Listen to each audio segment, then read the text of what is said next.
न पूछ कि मेरी मंजिल क्या है, न पूछ कि मेरी मंजिल क्या है, अभी तो सफ़र का इरादा किया है। न पूछ कि मेरी मंजिल क्या है, अभी तो सफ़र का इरादा किया है। न हौसला हारूंगा चाहे कुछ भी हो जाए, ये मैंने किसी और से नहीं खुद से वादा किया है। एक स्टूडेंट खुद से वादा कीजिए, अपना हौसला कभी नहीं हारना। तो आइए।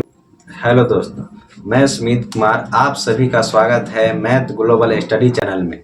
तो आज हम जानेंगे क्लास 10th का हिंदी का मोस्ट इम्पोर्टेंट जो पूछता है, लेखक का नाम, चैप्टर के लेखक कौन है से पूछता है, और चैप्टर क्या है, कहानी है, निबंध है, क्या है, भाषण है, और उनका जन्म कब हुआ, जैसे भीमराव अम्बेडकर का जन्म कब हुआ, मृत्यु कब हुआ। इस तरह के क्वेश्चन बहुत पूछते हैं, जिससे पढ़ के आप आसानी से 10-20 नंबर ऑब्जेक्टिव में ला सकते हैं। तो आइए बिना देर के वीडियो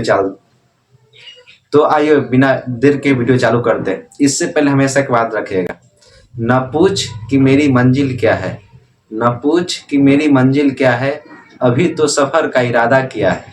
न पूछ कि मेरी मंजिल क्या है, अभी तो सफ़र का इरादा किया है। न हौसला हारूंगा चाहे कुछ भी हो जाए, ये मैंने किसी और से नहीं खुद से वादा किया है। एक स्टूडेंट खुद से वादा कीजिए, अपना हौसला कभी नहीं हारना। तो आइए वीडियो को चालू करते हैं। यहाँ देखिए, क्लास 10th के जो हिंदी के टोटल 2 खंड में बांटा गया है, एक गद्यांश, एक काव्य खंड। एक होता है प्रतिरूपी, जिसमें दही वाली मंगामाई सा कहानी। तो गद्यांश में टोटल 12 चैप्टर है और काव्य खंड टोटल 12 चैप्टर है। तो इस वीडियो में जानेंगे गद्यांश, ट्रिक के साथ समझेंगे। एक भी क्वेश्चन आपको वीडियो देखना तक याद नहीं हो सकता है, याद नहीं होगा। यहाँ देखिए, सबसे पहला है गद्यांश, गद्य खंड। लेखक का नाम है, चैप्टर का नाम है, और चैप्टर क्या है, उनका जन्म कब हुआ, मृत्यु कब हुआ से लिखा हुआ है। तो सबसे फर्स्ट चैप्टर आता है श्रम विभाजन जाति पर। श्रम विभाजन जाति पर सबसे इंपॉर्टेंट चैप्टर है, सबसे आसान भी है। समझिएगा तो बहुत चीज जानिएगा समाज के बारे में, समाज क्या होता है। जैसे आप भीमराव अम्बेडकर को देखिए, इसको कैसे याद करिएगा। श्रम विभाजन जाति प्रथा का लेखक कौन है, भीमराव अम्बेडकर। तो इसको याद कैसे कि जैसे तो भूल जाइएगा। जैसे यहाँ देखिए, जाति प्रथा, जाति के जहाँ बात आता है मन में चलाता है, छोट जाति, बड़ जाति, इस तरह के बात मन में चलाता है। तो जो भीमराव अम्बेडकर थे, ऐसा कोई भी स्टूडेंट नहीं होगा जो भीमराव अम्बेडकर का नाम नहीं सुना होगा। जो नहीं सुना होगा उसके पास शिक्षा की अभाव होगी, हमेशा याद रखिएगा। जितना भी शिक्षा अभी पाकर दहाड़ रहा है, पुलिस हो, कोई भी चीज, तो संविधान किसका लिखा हुआ, भीमराव अम्बेडकर का। तो बात हमेशा याद रखिएगा। तो जाति, दलित जाति से आते थे, और तब पढ़ के, श्रम करके, मेहनत करके उतना आगे चल गए, भगवान के एक तरह स्वरूप बन गए। तो याद रखिए, जहाँ श्रम की बात है, जाति की बात है, दलित जाति, एक तरह से जाति की बात करें, समझिए किसका, जाति प्रथा और श्रम विभाजन किनका लेखक है, भीमराव अम्बेडकर का। इस सब ट्रिक याद कर सकते हैं। जाति प्रथा, जाति में दलित थे, उनको सब सताता था, इस तरह से क्या कर याद करते थे, किसका, श्रम विभाजन जाति प्रथा के लेखक कौन है, भीमराव अम्बेडकर। सेकेंड आता है विष के दाग, जो बहुत इंपॉर्टेंट है। इसको देखिए, इससे ट्रिक पर देखिए, इसका ट्रिक याद करने क्या है। जैसे शंकर जी का आप देखोगे यहाँ पर नीला कलर रहता है, नीला कलर, तो बहुत लोग बोलता है विष पी लिए थे, तो विष पीने से कलर कंठ में जाके विष अटक गए, सांप का विष अटक गए। तो इस तरह कोई भी विष हो, सांप का या कुछ भी का, तो इनका देखिए कंठ में नीला कलर का रहता है। तो विष काटने से बाद नीला, तो विष के दांत के लेखक कौन है, नलिन विलोचन शर्मा। विष के दांत के लेखक कौन है, नलिन विलोचन शर्मा। इस तरह से आप याद कर सकते हैं। जाति के बात है, भीमराव अम्बेडकर जी हो गए। अब आता है भारत में हम क्या सीख। हमेशा लोग कोशिश करता है मैक्सिमम सीखने की, ज्यादा से ज्यादा सीखने की सब लोग कोशिश करता है। तो इसका ट्रिक क्या है, जैसे भारत में क्या सीखे, इसका लेखक पूछेगा आपसे, तो सीखे मतलब हमेशा कोशिश करता है लोग ज्यादा से ज्यादा सीखे, मतलब मैक्सिमम सीखे। तो इसे याद कर सकते हैं मैक्स मूलर। तो भारत में हम क्या सीखे, इसका लेखक कौन है, मैक्स मूलर। विष की दांत बात है नीला, तो नलिन विलोचन शर्मा। जाति पर था भीमराव अम्बेडकर। अब आता है यहाँ देखिए, नाखून क्यों बढ़ते, इसका लेखक हजारी प्रसाद द्विवेदी। इसको कैसे याद कीजिए, जैसे देखिए नाखून बार बार बढ़ेगा काटिएगा, बढ़ेगा काटिएगा, बढ़ेगा काटिएगा, तो बार बार काटते रहते, मतलब 1000 बार बढ़ता है, 1000 बार आप काटते रहते। तो इस तरह नाखून याद कर सकते हैं। नाखून का लेखक कौन है, तो हजारी प्रसाद द्विवेदी।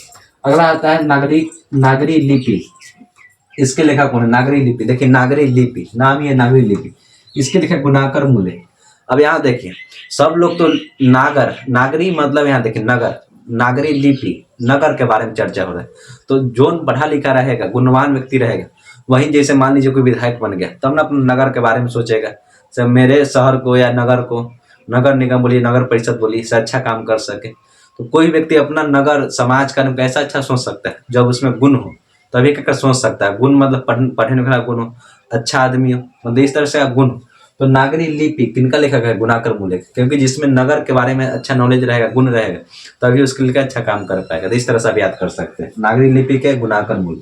अब आता है बहादुर कहानी, जिसका लेखक अमरकांत। अब यहाँ देखिए, जैसे कोई कहेगा बहुत बहादुर है, बहादुर कहने का मतलब क्या? जैसे कोई अच्छा काम किया तो लगता है बहुत बहादुर लड़का, इसको आशीर्वाद देते हैं अमर रहो, तो बहुत बहुत दिन जियो, ऐसे नहीं कहते। तो इससे आप याद कर सकते हैं। तो बहादुर मतलब क्या होता है? जो बहादुर चैप्टर लिखा कौन है? अमरकांत। इससे कैसे याद कर सकते हैं? ट्रिक बता दिए। बहादुर लोग बहुत दिन जीता है, बहादुर रहेगा एकदम शान से जिएगा, एकदम अमर रहेगा। बहादुर चैप्टर लिखा कौन है? अमरकांत। इस तरह से आप याद कर सकते हैं ट्रिक के माध्यम से। तो बहादुर चैप्टर लिखा कौन है? अमरकांत। अगला आता है परंपरा का मूल्यांकन, इनका है रामविलास शर्मा। ये तो बहुत आसान। देखिए राम जी क्या करते थे? परंपरा का पालन करते थे। राम जी क्या करते थे? परंपरा, संस्कृति, सभ्यता क्या करते थे? पालन। नहीं तो रावण को तो 1 मिनट हमारे गिरा देते। ये बात हमेशा याद रखिएगा। तो परंपरा से कौन चलते थे? परंपरा बाई परंपरा, क्या कहते? परंपरागत चीज। तो इससे ज्यादा कौन जुड़े हुए थे? कौन? तो राम। राम नाम सुने कि राम भगवान। तो इस तरह से याद करते रामविलास शर्मा।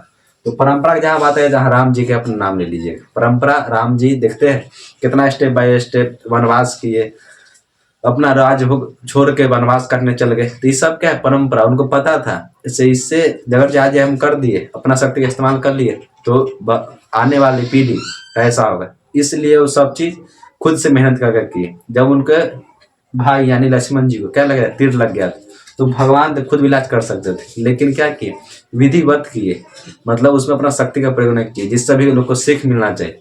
तो परंपरा से काम कौन किए? रामविलास शर्मा। अगला देखिए, जीत जीत में निरखत, इसका लेखक है बिरजू महाराज। अब देखिए, जो एक बार जीते राजा कहलागा, जो जीतेगा एक बार राजा कहलागा, जो बहुत बार जीतेगा, जीत जीत देखिए जीत कितना बार आ रहा है, जो बहुत बार जीतेगा वो क्या हुआ? महाराज है। लगातार जीतेगा वो ना क्या कहता? महाराजा है, लगातार युद्ध से जीत रहा है, तो क्या हुआ? महाराज है। तो जीत जीत में निरखत, उसका लेखक कौन? बिरजू महाराज। अगला था अभिनय, ये क्या है? ललित निबंध। आगे आगे जानना है, रचना है। अभिनय, इसका लेखक है अशोक वाजपेयी। अब देखिए, इसमें कोई सोचना वाली बात नहीं। अ से अभिनय, अ से अशोक वाजपेयी। अशोक वाजपेयी आईएएस थे, ये बात हमेशा याद रखें। अशोक वाजपेयी क्या थे? आईएएस थे। तो अभिनय के लेखक कौन है? अशोक वाजपेयी। अ से अभिनय, अ से अशोक वाजपेयी। अगला आता है मछली। देखिए, मछली विनोद कुमार शुक्ला। इसको थोड़ा याद करने में थोड़ा दिक्कत आप लोग को हो सकता है ट्रिक के माध्यम से। इसे तो डायरेक्ट याद कर सकते, अच्छा बात है। मछली के लिए विनोद कुमार शुक्ला।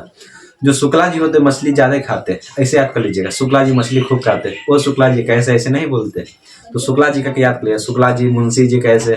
तो शुक्ला जी मछली खूब खाते हैं। तो इससे कैसे याद कीजिएगा? मछली, क्योंकि मछली आप जब खाते हो तो सूखा हुआ मछली खाते हैं। जितना मछली तो थोड़ा महंगा आता है, जिसको बर्फ वाला मछली बोलते हैं। तो मछली का शुक्ला जी बहुत मछली खाते हैं, तो इस तरह याद कर सकते हैं विनोद कुमार शुक्ल। अगला आता है नौबत खाने इबादत, इनकी लिखेगा यतीन्द्र मिश्र। नौबत खाने, जो बार बार खाना खाएगा, मतलब 9 बार खाना खाते ना, मिक्स हो जाता है खाना, क्या हो जाएगा? मिक्स हो जाएगा। बार बार खाना खाइएगा, कभी दाल खाइएगा, कभी रोटी खाइएगा, कभी चावल खाइएगा, तो इस तरह क्या हो? मिक्स, एक तरह से मिक्स हो गए। नौबत मतलब इससे नौ याद के लिए खाना, नौबत खाने, नौबत ख से खाने, मतलब 9-10 बार खाएगा तो एकदम खाना पेट में क्या है? मिक्स हो जाएगा। तो इस तरह क्या से याद कर सकते हैं? मिश्रा जी, यानी यतीन्द्र मिश्रा जी। अगला याद आता है शिक्षा और संस्कृति। संस्कृति सभ्यता की बात आए तब महात्मा गांधी जानवे करते हैं। तो शिक्षा और संस्कृति ई और ये तो भूलना नहीं चाहिए। ट्रिक बोले चाहे ट्रिक ना आए, उससे कोई मतलब नहीं। शिक्षा संस्कृति महात्मा गांधी जी का है। श्रम है जाति प्रथा भीमराव अम्बेडकर का है। तब ट्रिक के माध्यम से कैसे याद हुआ? जाति वाला बात है, जाति बहुत दलित जाति से आते थे भीमराव अम्बेडकर, तो उसको याद कर सकते हैं। हाँ, विष कंठ, शंकर जी कंठ रहता था, नीला रहता था, तो नलिन मुचन शर्मा हो जाएगा। अब आता है भारत में क्या सीखे, तो लोग मैक्सिमम सीखना चाहेगा, तो मैक्स मूलर। अगला आता है नाखून क्यों बढ़ते? नाखून 1000 बार बढ़ते थे, हजारी प्रसाद दुबे जी। अगला नागरी लिपि, नगर के बारे में ज्यादा किसको गुण होगा? लिपि के बारे में, भाषा के बारे में जो व्यक्ति को खूब ज्ञान होगा, क्या होगा? गुणवानी व्यक्ति होगा। जिसको भाषा, लिपि या भाषा का ज्ञान होगा, क्या गुणवान व्यक्ति होगा, तो गुणाकर मूल्य हो जाएगा। बहादुर, बहादुर क्या होता है? हमेशा अमर रहता है। बहादुर लोग हमेशा अमर, डट के रहता है। तो इससे क्या याद कर सकते हैं? अमरकांत। आता है परंपरा, रामविलास, राम जी की याद लीजिए, रामविलास हो जाएगा। जीत जीत बार बार जीतेगा, क्या हो जाएगा? बिरजू महाराज, मतलब महाराज जीतेगा बार बार, क्या महाराज हो जाएगा। अभिनय अशोक वाजपेयी, अभिनय अशोक वाजपेयी। मछली, शुक्ला जी बहुत मछली खाते हैं, तो शुक्ला जी से क्या याद कर सकते हैं? शुक्ला जी से मछली वाला कहानी। नौबत खाने, बार बार खाने के बहुत मिस हो जाएगा, मिस मतलब खाना मिक्सचर हो जाएगा। देखिए इससे क्या याद कर सकते हैं? यतीन्द्र मिश्र। अगला था शिक्षा और संस्कृति, महात्मा गांधी। तो ये मेरा कुछ ट्रिक बनाए थे। अगर आपको अच्छा लगा तो कमेंट कीजिएगा, भैया अच्छा लगा। जो भी आप कमेंट करना है, अच्छा लगा खराब, कमेंट में जरूर बताइए। अब चलाते हैं इसके हम विविधा, मतलब निबंध है, कहानी है क्या। तो जाति प्रथा क्या, निबंध, इसको तो याद फर्स्ट पर याद रहना ही चाहिए। जाति प्रथा क्या, निबंध लिखे थे भीमराव अम्बेडकर, क्या कहते निबंध लिखे थे। विश्व की दांत जब उसमें पढ़िए तो क्या उसमें कहानी, विश्व की दांत क्या है, कहानी। अब आता है भारत में हम क्या सीखे, सीखने के लिए एक भाषण दिया गया था। जैसे आप लोग कोई चीज सिखा रहा हो, अब ठहरा में कहेगा, खूब भाषण करेगा, ये काम करो काम करो, ये क्या हुआ, भाषण। तो जैसे आपको कोई ठहरा होकर सिखा रहा है तो क्या कर रहा है, भाषण दे रहा है। तो भारत में हम क्या सीखे, सीखने के लिए क्या होगा, भाषण। अब जाति प्रथा क्या है, निबंध। अब विश्व की दांत क्या है, कहानी। और भारत में हम क्या सीखे, क्या है, भाषण। अगला आता है नाखून क्यों बढ़ते। देखिए नाखून क्यों बढ़ते हम कहानी कहेंगे, कि उसको पीछे बताएंगे कारण क्या है, तो क्या होगा, निबंध। कारण बताएंगे तो क्या होगा, निबंध। कारण बता रहे तो क्या, निबंध हो गया। नागरी लिपि, कारण बता रहे नागरी लिपि भाषा कैसे लिखा था, क्या निबंध है। अब यहाँ देख बहादुर, बहादुर ना कहेंगे वो बहादुर था, वो जमाना बहुत बहादुर था, ऐसे ना कहते। तो वो जमाना देखे जिसमें लोग बहुत बहादुर रहते थे। तो क्या कह रहे बेटा, चाहे जिसे दादी अपना पोता कहानी सुनाती है, जैसे ऐसा हुआ था, राजा ही काम किया था, तो क्या कहानी सुना रहे, इसी कहानी बहादुर का सुनाए। बहादुर क्या है, कहानी। तो इस तरफ याद कर सकते हैं। सब लोग बहादुर, ऐसे आप किसी को कहिएगा सो वो बहुत बहादुर थे, तो क्या करे, कहानी सुना रहे। तो बहादुर क्या है, कहानी। अगला है परंपरा का मूल्यांकन। अब किसी के गुण करें, परंपरा, जैसे देखिए हम लोग के संस्कृति, तो उसका में लिखा हुआ है ये काम करना चाहिए, काम नहीं करना चाहिए, सब चीज लिखा हुआ है। रामचरितमानस पढ़ी, भगवत गीता पढ़ी, उसमें सब चीज लिखा हुआ है। तो क्या परंपरा, लिखा हुआ चीज। कारण लिखा हुआ, क्या निबंध हो गए। अब आता है जीत जीत में निरखत हूँ, क्या शास्त्राकार। शास्त्राकार मतलब देखिए, शास्त्रा मतलब होता है पढ़े लिखे, और शास्त्राकार मतलब होता है पढ़े लिखे लोग जो लिखते हैं। शास्त्राकार मतलब क्या था, एजुकेटेड। तो जीत जीत में निरखत हूँ, क्या शास्त्राकार, जो बार बार जीतेगा उसको लगेगा, जैसे कोई पढ़ाई में बार बार फर्स्ट करता है, हाँ लगता है पढ़े लिखे, उसी तरह जीत जीत बहुत बार पढ़ाई में जीत रहा है, तो क्या हुआ, शास्त्राकार है, मतलब पढ़ा लिखा है। इस तरह याद कर सकते हैं। जीत जीत में निरखत तो क्या हो, शास्त्राकार, क्योंकि शास्त्राकार एक मतलब होता है पढ़ा लिखा। जो बार बार एग्जाम में फर्स्ट करेगा, जीतेगा, तो लगेगा नहीं मैं पढ़ा लिखा तब ना फर्स्ट करता। अगला क्या है, अभिनय, क्या है, ललित रचना है। अभिनय इसको लेखक कौन, अविनय अशोक वाजपेयी। इसका लेखक कौन, ललित रचना। इसको याद कर लीजिएगा। जैसे मछली क्या है, मछली का हमको सुनाइएगा। जैसे मछली जल की रानी है, जीवन उसका पानी है, हाथ लगाओ डर जाएगी, बाहर निकालो मर जाएगी। तो क्या कहानी सुना रहे, मतलब इस पर कहानी ऐसे बता रहे हैं आपको, इस कहानी इस पर नहीं। तो मछली एक तरह से क्या है, कहानी। मछली अगर कहिएगा मछली देखिए बहुत बड़ा मछली था, क्या कर रहे आप, कहानी कर रहे। अगला देखिए नौबत खान इबादत। अब देखिए कोई बार बार खाएगा, अब क्या कहेगा, व्यक्ति बहुत खाता है, तो बार बार खाना खाता है, तो व्यक्ति का चर्चा है, मतलब व्यक्ति चित्र। ट्रिक के माध्यम से बता रहे हैं आपको, स्वयं समझ चैप्टर हमको बता रहे हैं, ट्रिक के माध्यम से कैसे याद करें से बता रहे हैं। नौबत खाने बार बार खाएगा, देखिएगा व्यक्ति बहुत ज्यादा खा रहा है, वो आदमी बहुत ज्यादा खा रहा, ऐसा ना कहते हैं। तो व्यक्ति क्या, व्यक्ति के चित्र बता रहे, व्यक्ति मतलब व्यक्ति गुण बता रहे, तो क्या व्यक्ति चित्र हो गए।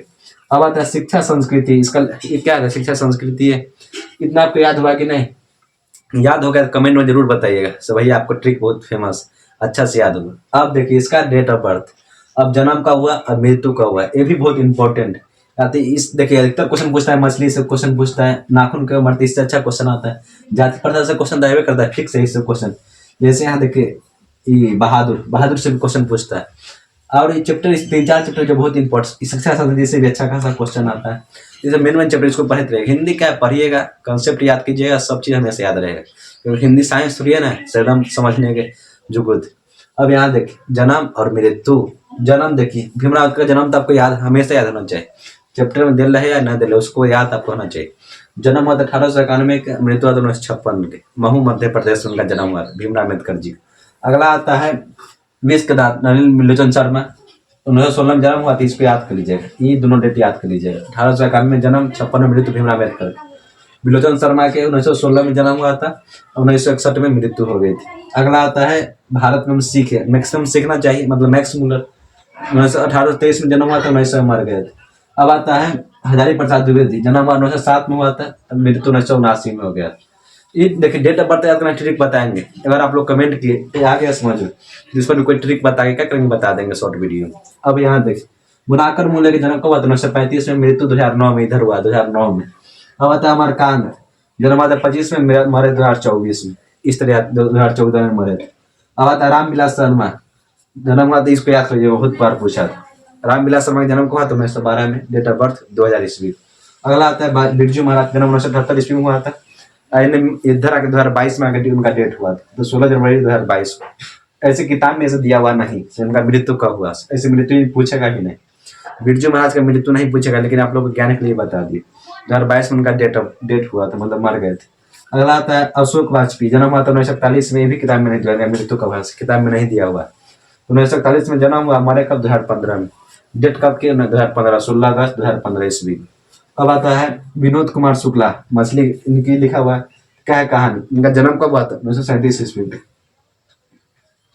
इनका जन्म कब हुआ था 1937 ईस्वी में, डेट कब किया था ये किताब में दिया हुआ नहीं, इनका कोई अनुमानित डेट नहीं है, कब डेट किए ये कोई किताब में चाहे कहीं भी लिखा हुआ नहीं, तो इसलिए इनका डेट ऑफ बर्थ, ऐसे 3 डेट ऑफ बर्थ आपका नहीं पूछेगा। अगला आता है यतीन्द्र मिश्र, जन्म 1977 ईस्वी में हुआ था, मृत्यु 2016 में हुआ था, 2016 के आसपास हुआ था। करेक्ट इसका किताब में इन लोग का आंसर नहीं दिया हुआ। महात्मा गांधी का जन्म तो आप लोग पता हुआ 1869 और मृत्यु 1948, यानी आजादी के 1 साल बाद।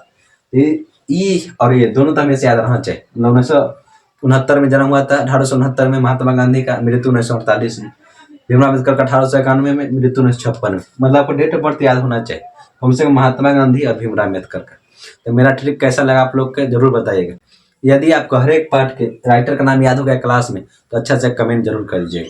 इसी के साथ मैं अपनी वीडियो समाप्त करता हूँ। अगले वीडियो में काव्य खंड बनाएंगे, जैसे 12 चैप्टर इसमें है गद्य खंड में, अब 12 चैप्टर काव्य खंड में, तो उस पर भी ट्रिक के साथ एक नया वीडियो लाएंगे। एक बार इसका स्क्रीनशॉट ले लीजिएगा।